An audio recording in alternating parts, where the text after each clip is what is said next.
El poder en tus manos. Vamos a hablar ahora ya no solamente sobre temas penales y judiciales, sino temas probablemente políticos, aunque no están del todo separados los unos de los otros, lamentablemente, en nuestro país.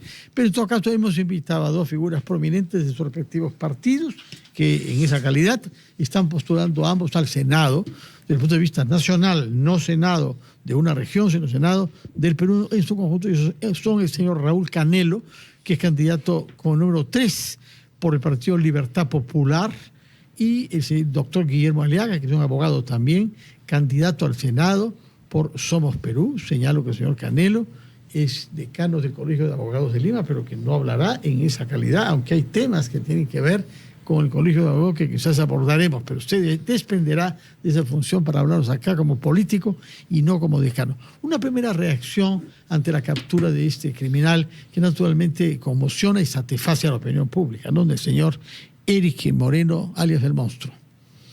Bien, yo creo que es importante esta captura, porque además refleja, es el resultado de lo que hemos venido criticando. Hay una serie de leyes que han beneficiado al crimen organizado. Este señor es un representante de ese crimen organizado, ha sido capturado en un país extranjero, lo están trayendo bien, pero habría que preguntarle, este señor tenía ciertas libertades porque estas leyes de algún modo se han venido dando y beneficiando no solo a un grupo de congresistas, no solo a quienes estaban vinculados a la gran corrupción o a la minería ilegal o a grupos de economía informal, sino también beneficiaba a personajes como este señor, porque se extendía ese beneficio a los delincuentes comunes. Porque claro, el delincuente común sabía que al cambiar la definición de crimen organizado se iba a beneficiar. Entonces están fuera de esa ley. Y lamentablemente eso sigue vigente y hay que corregir. Señora Aliaga, su opinión sobre el tema. Bueno, antes que nada, muy buenas noches a usted, don Fernando, y a toda la audiencia que nos sigue el día de hoy. Bueno, primero aplaudir, ¿no? Aplaudir que ha habido una coordinación muy interesante entre la justicia peruana y la justicia paraguaya para efectos de poder traer a este criminal ya condenado, y esperamos que en las próximas horas ya esté yendo a su lugar final. Particularmente creo que el INPE debe hacer una labor de poder identificar no solamente los peligros que puede causar este señor si se escapase, sino sobre todo los propios peligros que puede tener él en la interna del penal.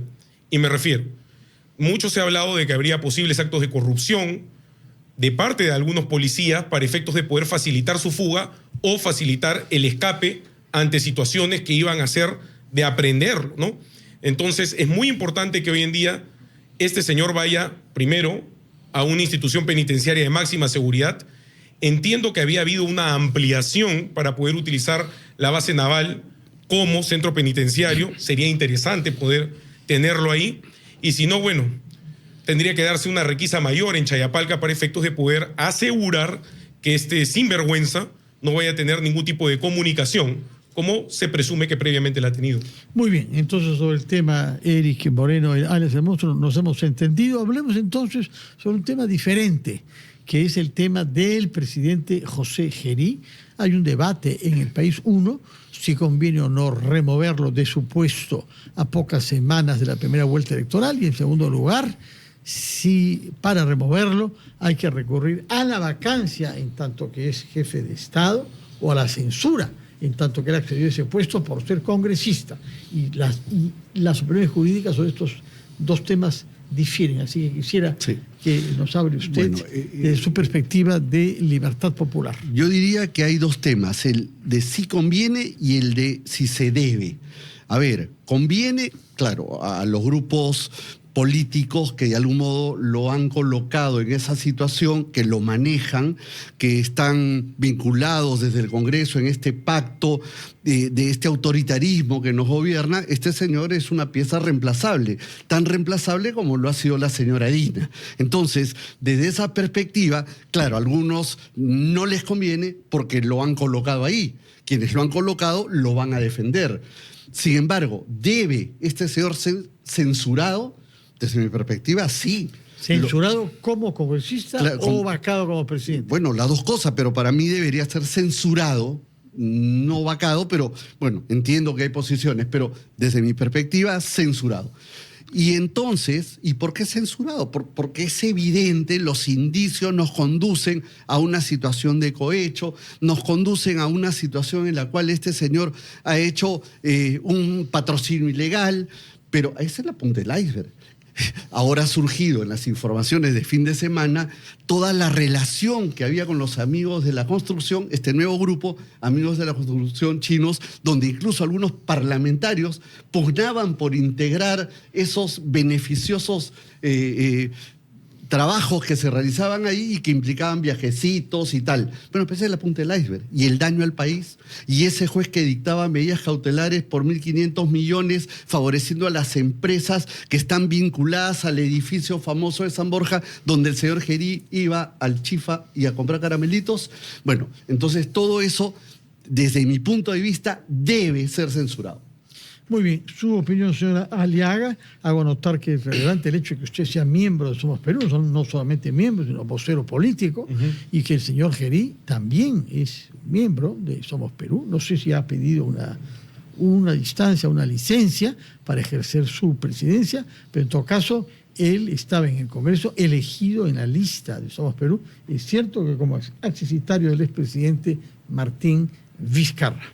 Bueno, ahí difiero un poquito respecto de mi colega. En efecto, el señor José Enrique Gerí fue electo como congresista de la República por el Partido Democrático Somos Perú, es decir, él fue electo para una labor específica, fue la de ser congresista. El partido en ningún momento le ha puesto ninguna traba, ningún tipo de cuestionamiento para que pueda asumir la primera magistratura. ¿Por qué? Porque es lo que correspondía de acuerdo a la sucesión constitucional. Y difiero con mi colega en una sencilla razón. Es importante hacer una mención expresa de que acá hay un principio de presunción de inocencia. Si vamos a romper el principio de presunción de inocencia para efecto de censurar, entonces digamos de que es un voto de carácter político, no es un voto de carácter jurídico. Si vemos el punto de vista político, el señor Gerí tiene que ser evaluado políticamente por sus pares, y sus pares sabrán si es que corresponde o no corresponde la vacancia. ¿Por qué? Correspondería la vacancia porque el señor José Enrique Gerí ha hecho un juramento como presidente de la República. Si bien es cierto, él sigue siendo presidente del Congreso porque hay una norma expresa que así lo menciona, el señor ha asumido un compromiso de carácter político ante el Pleno del Congreso. En esa línea, si es que las investigaciones denotan que hubiese algún hecho criminal, Somos Perú ha dicho que se continúe con las investigaciones y que se continúe con cualquier tipo de sanción si correspondiese. Pero no perdamos de vista que si vamos a hacer un análisis político o jurídico, van a haber connotaciones y resultados completamente distintos. Pero ¿se puede hacer investigaciones como en otros casos, o se está limitado por una ley, por una sentencia del TC reciente, que por pronto limita a la Fiscalía de la Nación a 2 sesiones máximo, la segunda de las cuales tendrá lugar mañana? De hecho, lo que establece es que se puede llevar a cabo una investigación de carácter preliminar. Con dos sesiones. Eso lo ha definido el Supremo Intérprete de la Constitución. Nosotros consideramos que eso debe continuar. Adicionalmente, si es que lo que se quiere ver es un tema político, porque al final de cuentas él es una persona que está tomando una representación política, obviamente está la vacancia, si es que así lo quisieran hacer, para lo cual tienen que juntar las firmas y demostrar que hay una incapacidad moral permanente, lo cual se reflejará con los votos que debe ser de más de 2/3. Su opinión sobre las tesis del señor Aliaga, quien solamente admite la posibilidad de una vacancia como jefe de Estado, por una parte, y sobre todo ha insistido en diferenciar los argumentos políticos y las opiniones que uno tenga de los argumentos jurídicos. Bueno, el censurarlo o vacarlo es eminentemente político. Justamente por eso estamos acá. Es un tema político en tanto hay gente que lo defiende y lo protege, los que lo han nombrado, y el resto de gente que somos los ciudadanos, que nos damos cuenta, que no somos tontos, que este señor nos está engañando. Es evidente, o sea, los indicios lo dicen, y los indicios nos llevan justamente al tema jurídico. Jurídicamente, los indicios ya son graves, ya no son meras sospechas. Este señor, en circunstancias normales, debería estar procesado. Es un caso gravísimo. Lo que hemos visto es la punta del iceberg. Esto es otro Odebrecht, pero es un Odebrecht chino. Bien, entonces, si bien es cierto, la solución puede ser política y tiene que ser política, más allá de si es censura o es vacancia, eso depende de la cantidad de votos. Eso es lo que diferencia lo uno del otro en el fondo. Y los votos son los que mandan. ¿Hay votos o no hay votos? Y eso es altamente político, y ahí viene justamente el desprecio de cierta clase política que no pone las cosas en su sitio. En el Perú han vacado 7 presidentes por razones políticas, porque ninguno fue juzgado. Y nos forzaba a renunciar. Y claro, y ninguno fue juzgado. O sea, la presunción de inocencia les importó nada. Bueno, y ahora que se reclame presunción de inocencia, cuando las evidencias están clarísimas y no se lo está juzgando. Simplemente se dice que hay evidencias para que vaya a ser juzgado en su momento. Será el Poder Judicial el que decida. Pero políticamente, si el Congreso ya vacó a 7, este señor debería ser vacado también o censurado. Sí, y señora Aliaga. Bueno, yo creo que estamos en una contienda electoral y obviamente el doctor Canelo está haciendo gala de un discurso de carácter político porque le suma en este momento. Pero eso cuidado. Esto es político. Y puede querer decir que usted, como miembro de Somos Perú, está también haciendo gala de los intereses políticos de su partido. Cuidado que le atribuye eso a otros, se le puede volver a usted. No, perdón, don Fernando. Somos Perú ha sido bastante tajante en decir, si el señor tiene que ser investigado, tiene que ser investigado. En ningún momento el partido ha rehuido o ha protegido a ningún tipo de militante. Máxime, cuando el señor Gerí inclusive pidió a los 2 días de haber asumido la presidencia de la República una licencia. Es decir, su militancia está suspendida. Pero aún así, nosotros como partido y también bancada que ha apoyado siempre la gobernabilidad, consideramos que el señor tiene que ser investigado. En ningún momento, es más, a los 2 días que salieron los vídeos, lo primero que hizo Somos Perú es decir que se le cite a la Comisión de Ética y que se le cite a la Comisión de Fiscalización, que es lo que corresponde para poder dilucidar lo que se ha mencionado como una suerte de indicios. Si de ahí en adelante la comisión hace su trabajo y encuentra indicios más razonables, pues tendrán la justificación política para tomar la sanción política que corresponde. Otro tema, con otra personalidad y otra autoridad pública, tiene que ver con el Colegio de Abogados. Así que desde ya le digo, si usted quiere ejercer su derecho a la reserva, porque esté campaña y ha sido elegido decano del colegio, no le vamos a pedir que insista, pero sí nos dirá su opinión la señora Aliaga. El Consejo de Ética del Colegio de Abogados de Lima ha planteado una suspensión de 6 meses contra la fiscal suprema, la señora Benavides, Patricia Benavides, básicamente por haber mentido en el curso de la sesión de la Junta que la eligió como miembro de la Junta de los Fiscales Supremos respecto de su hermana Betsabe, de la que dijo que nunca tomaría una decisión como fiscal que pueda beneficiarla en el proceso que tenía por complicidad con narcotráfico.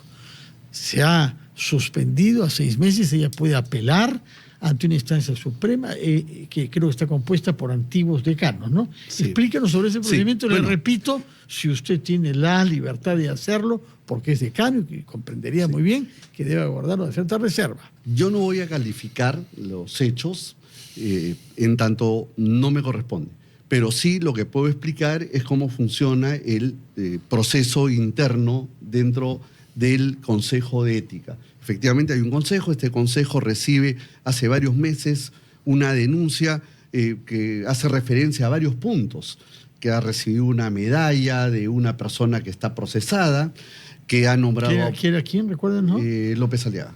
Que ha recibido, que ha tomado los servicios de un abogado que pertenece a un partido político y que además está también investigado. ¿Recuérdenos el nombre? Jorge del Castillo. Luego aluden que es partícipe de una organización criminal y finalmente aluden al hecho por el cual ha sido objeto de la sanción, que ella declaró ante la Junta Nacional de Justicia que era antiético si es que ella movía a la fiscal. Y lo que viene ahora es eventualmente una apelación. Sí, pero, perdón. Rápidamente, porque tenemos que escuchar. No han sancionado por todos los puntos, solo por el tema de la declaración ante la Junta Nacional de Justicia. Viene una apelación, la apelación puede cambiar o no, pero en tanto se ejecuta la medida cautelar. O sea, no puede ser 6 abogada meses en de este inhabilitación. momento y en consecuencia no puede ser fiscal en este momento. La ley de carrera de la Fiscalía establece claramente en el artículo 4 que para ejercer el cargo de fiscal se requiere estar habilitado. De acuerdo. ¿Quién tiene que ejecutar esta decisión si es que se confirma? Bueno, es personal y en todo caso la Junta Nacional la Junta de Fiscales podría tomar la decisión. Lo que sí entiendo es que cualquiera de observar un acto ilícito, una ilegalidad que se llama ejercicio ilegal de la profesión, podría tomar acciones. Palabras finales del señor Aliaga. Bueno, yo considero que el Colegio de Abogados de Lima es una institución prestigiosa. Esperemos de que se decida de acuerdo a lo que obra en el expediente administrativo. No tengo por qué ejercer un tipo de defensa ni tampoco cuestionar políticamente a lo que vendría a ser las instancias administrativas que tiene el propio Colegio de Abogados. Sí considero que sería muy penoso en este momento seguir viendo cómo se sigue zarandeando el tema de los fiscales supremos, ¿no? Un día tenemos un fiscal supremo, el otro día está suspendido, el otro día no se ratifica. Hay dos que no han sido ratificados en una semana, Pablo Sánchez y se me escapa el nombre de otra persona, pero estamos ante una verdadera situación. Sí, han regresado los señores cuellos blancos, justamente porque hay un engranaje de este pacto que lo ha permitido desde el nombramiento de la Defensoría, la Junta Nacional de Justicia, un poco el Tribunal Constitucional y sus fallos que favorecen todo esto, y luego el ataque al Poder Judicial y al Ministerio Público. Este es el resultado. Bueno, palabra final. Bueno, agradecer siempre, esperando de que en las siguientes horas podamos ver cómo el INPE toma una decisión. Tiene que ser una decisión que cautele, lamentablemente hay que decirlo, a ese sinvergüenza, para que podamos asegurar los peruanos que podamos tener toda la información de saber quiénes han estado metidos en ese acto de corrupción de este denominado monstruo. Muy bien, muchas gracias, señores abogados. Yo pensé que hablaba de Geri, pero bueno. No, tampoco exageremos. Lo precisó. Vamos con cuidado, señor Decano. Y Raúl Canelo, que es el decano del Colegio de Abogados de Lima y que va con número 3 a la lista del Senado por Libertad Popular, encabezada por el señor Rafael Belaunde, y Guillermo Aliaga, que va con número 1 a la lista del Senado de Somos Perú, encabezado como candidato presidencial por el señor Forsyth. Muchas gracias a ambos y muy buenas noches. Vamos a hacer una pausa y vamos a hablar de un tema fundamental que tiene que ver con las personas con discapacidad y la situación que eso les genera para dar exámenes de ingreso a las universidades en casas de estudios que no prevean las circunstancias particulares de esta población peruana, que es un personaje importante. Vamos a hablar con el vocero del CONADIS por esa razón. Bueno, muchísimas gracias. El poder en tus manos.